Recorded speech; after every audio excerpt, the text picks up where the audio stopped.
তাই সবাকার চরণ ধরে আমার কামনীয় রইল। আর যদি কীর্তনের মধ্যে যদি কোনো ভুল ত্রুটি হয়ে থাকে, নিজ সন্তান ভেবে, নিজ ভাই ভেবে, আর নিজ পুত্র ভেবে আমায় ক্ষমা করে দিল। তাই মাগো এই হরিবাসর অনেক কষ্ট করে এই যে হরিবাসরের যারা কমিটি আছে দাদারা, তারা সারা বছর সবসময় হরিকথা কৃষ্ণ কথা চিন্তা করে কিভাবে এই হরিবাসরটাকে এগিয়ে নিয়ে যায়, আরো আগিয়ে নিয়ে যেতে পারে চিন্তা করে বলেই আজকে এত সুন্দর আমরা একটা হরিবাসর পেয়েছি। তাই তাদের চরণে রইল আমার দণ্ডবত। শ্রীমতী রাধারানী যেন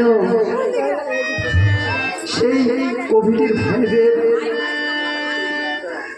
পরিবারের সমস্ত ছোট থেকে বড় সকলের অন্তরে যেন আমার রাধারানী কৃষ্ণ প্রেম ভক্তি দিয়ে থাকে, এটাই আমার রাধারানীর কাছে প্রার্থনা।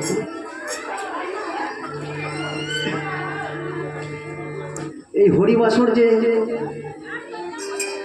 আজকে আমরা এসে হরিনাম সংকীর্তন করছি, এই হরিবাসর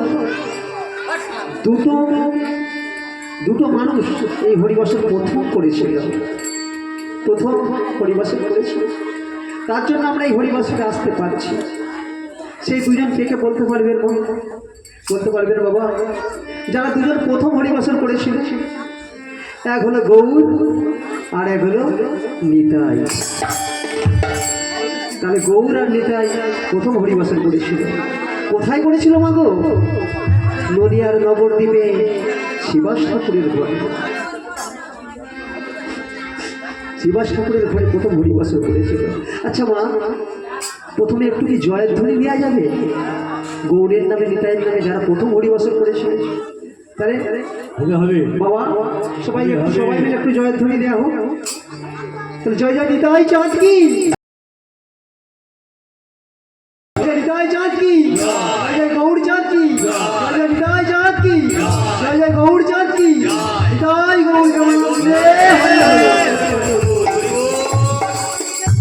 তাহলে মাগো নিতাই আর গৌর যে শিবাসঙ্গনে হরিনাম করেছিল, তারা শুধু হরিনাম কিন্তু করেনি, তারা একটা মিটিং করেছিল।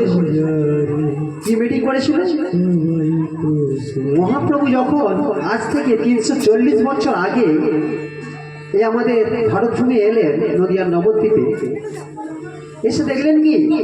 প্রথমে দেখলেন পৃথিবীতে মানুষ আছে, কিন্তু মাগো